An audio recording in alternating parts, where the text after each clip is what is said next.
मी धनश्री परदेशी इयत्ता 10वीची विद्यार्थी. कोणताही प्रमुख पाहुणा म्हटला की त्याची परिचय करण्याची संस्कारच असतात. तर या सरांचा परिचय संजनाने करावा अशी मी तिला विनंती करते. आजच्या मुलाखतीसाठी आपल्याला लाभलेले प्रमुख पाहुणे जे आपल्याला नेहमी मार्गदर्शन करत असतात ते म्हणजे संजय चैतन्य, सेवानिवृत्त मुख्याध्यापक डॉक्टर बाबासाहेब आंबेडकर माध्यमिक विद्यालय चाळीसगाव. मी संजना परदेशी. नमस्कार सर. नमस्कार. तर आता आपण मुलाखतीला सुरुवात करूया. आजच्या धावपळीच्या जगात विद्यार्थ्यांसाठी सर्वात महत्त्वाचं मूल्य कोणतं असावं असं तुम्हाला वाटतं? काय प्रश्न? आजच्या धावपळीच्या जगात विद्यार्थ्यांसाठी सर्वात महत्त्वाचं मूल्य कोणतं असावं असं तुम्हाला वाटतं? या धावपळीच्या जीवनात विद्यार्थ्यांनी त्याच्यात इतर गोष्टी असतात, फालतू गोष्टी, मोबाईल, टी व्ही, सिरियल आणि कोणाची बरोबरी करणं हे चुकीचं आहे. आपण आपल्या जीवन जगत असताना सरळ मार्गाने आणि आपण जीवन जगत असताना आपलं टाइम टेबल आखून घेतलं ना तर जीवन खूप सुरळीत असतं. रोज सकाळी केव्हा उठायचं, बाकीच्या विधी केव्हा करायचा, व्यायाम केव्हा करायचा, वाचन केव्हा करायचं, अभ्यास केव्हा करायचा, शाळेत केव्हा जायचं, हे आपण स्वतःला आपलं टाइम टेबल ठरवून दिलं ना. जनावरांना देखील टाइम टेबल असतं. सकाळी कोंबडा किती वाजता लावून देतो? तो कोणत्या शाळेत जातो का? आपल्याला त्याला आई वडील समजतात का? आपल्याला आई वडील असतात. आपल्याला आपले आई वडील चांगले संस्कार देण्याचं काम करतात. आपल्या महाराष्ट्राच्या भूमीत खूप साधू संत उरलेले आहे. ते साधू संतांचं जरी आपण फक्त मार्गदर्शन घेतलं, त्यांचे चांगले विचार बी ऐकले तर ह्या धावपळीच्या जीवनात काही जास्ती असं पाहिजे तेवढं काही घडणार नाही. पण आपण फक्त आपलं टाइम टेबल आणि एक सहज आपल्या आई वडिलांचा आदर्श, गुरुजनांचा आदर्श आणि चांगल्या सवयी जर अंगीकृत केल्या तर कुठलाही त्रास होणार.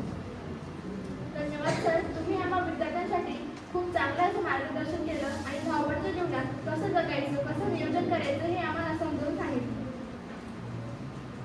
सर, माझा प्रश्न असा की शिक्षण म्हणजे फक्त अभ्यासक्रम पूर्ण करणे आहे की माणूस घडवणे? तर तुमच्या अनुभवातून तुम्हाला काय वाटतं? शिक्षण म्हणजे आपण शाळेत जात असतो. दिवस 24 तासांचा असतो. किती तासाचा असतो?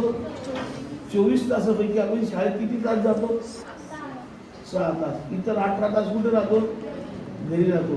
तरी सहज एखादी आजूबाजूचा एखादी नातेवाईक काय म्हणतो, तुला तुझ्या मास्तरने हे शिकवलं का? पण तो हे म्हणत नाही, त्याला त्याच्या आईबापाने हे शिकवलं का? प्रत्येक जण शिक्षकाचाच उद्धार करत असतात.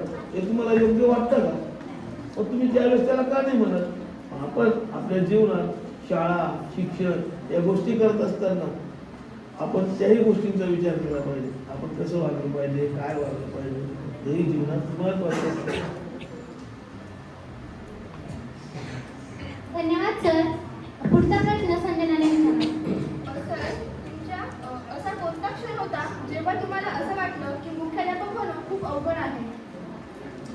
पहिला कोणता मला वाटतच नव्हतं मी शिक्षक होईल. हे नानासारखे मित्र जीवनात भेटले.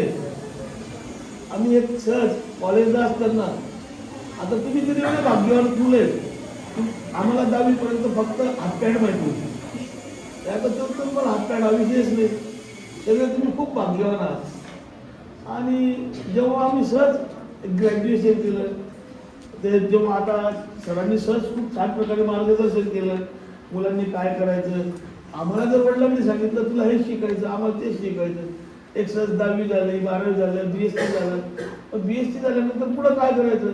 मग BSc झाल्यानंतर BEdचा हा कोर्स असतो एका वर्षाचा.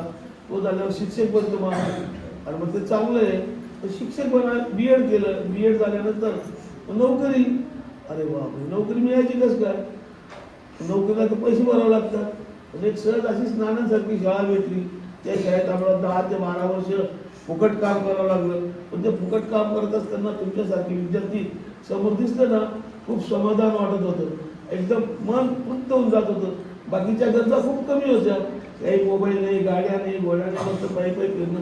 गरजा कमी असल्यामुळे शिक्षक झालो. शिक्षक झाल्यानंतर हेडमास्टरचा चार्ज मिळाला. मग समाधान वाटायला लागलं. ते काम करत असताना मुख्याध्यापक म्हणून आता मी खूप मुख्याध्यापक पाहिले, पण तुमच्या शाळेचा मुख्याध्यापक आहे ना खूप आगळा वेगळा आहे. त्याचं एक ऑब्झर्वेशन केलं मी इथं बसल्या की वर्गातील वर्ग शिक्षकाचे जो वर्ग शिक्षक असतो त्याचे कॅटलॉगवरचे सुद्धा नावं पाठ नसतात. हा विद्यार्थी कोण, तो विद्यार्थी कोण. पण तुमच्या मुख्याध्यापकाला ना 5वी ते 12वी पर्यंत, 12वी जाऊ द्या, 5वी ते 10वी पर्यंत ही मुलगी कोण, तो मुलगा कोण, त्यांना तुमचं पूर्ण नाव माहिती. अशा पद्धतीने जर मुख्याध्यापक राहिले तर खूप समाधान वाटतं आणि मुख्याध्यापक म्हणून काम करत असताना खूप आनंद आणि समाधान वाटलं. जीवनात तुमच्यासारखे साधारणपणे खूप विद्यार्थी घडले गेले. काही विद्यार्थी जेव्हा रस्त्याने भेटतात ना तेव्हा मानसिक समाधान वाटलं. जेव्हा आमच्या पहिल्या बॅचच्या ज्या मुली होत्या 25-30 वर्षापूर्वीच्या मुली, आता त्या सुद्धा आजी झालेल्या आहेत. आजी झाल्यात मुली, त्यांच्या नातला सांगतात तुझा हा पंजोबा आहे. अशा पद्धतीने एक समाधान वाटतं. धन्यवाद सर, तुम्ही खूप छान असं उत्तर दिलं. सर, तुम्ही भावी जीवनासाठी आम्हा विद्यार्थ्यांना काय सल्ला द्याल? भावी जीवनासाठी तुम्हाला मी असा सल्ला देऊ इच्छितो, तुमच्याकडून एक अपेक्षा करू इच्छितो. आपल्यापेक्षा जे वडीलधारी असतात त्यांनी आपल्याला चांगलं सांगितलं ना त्यांना उलट उत्तर देऊ नये.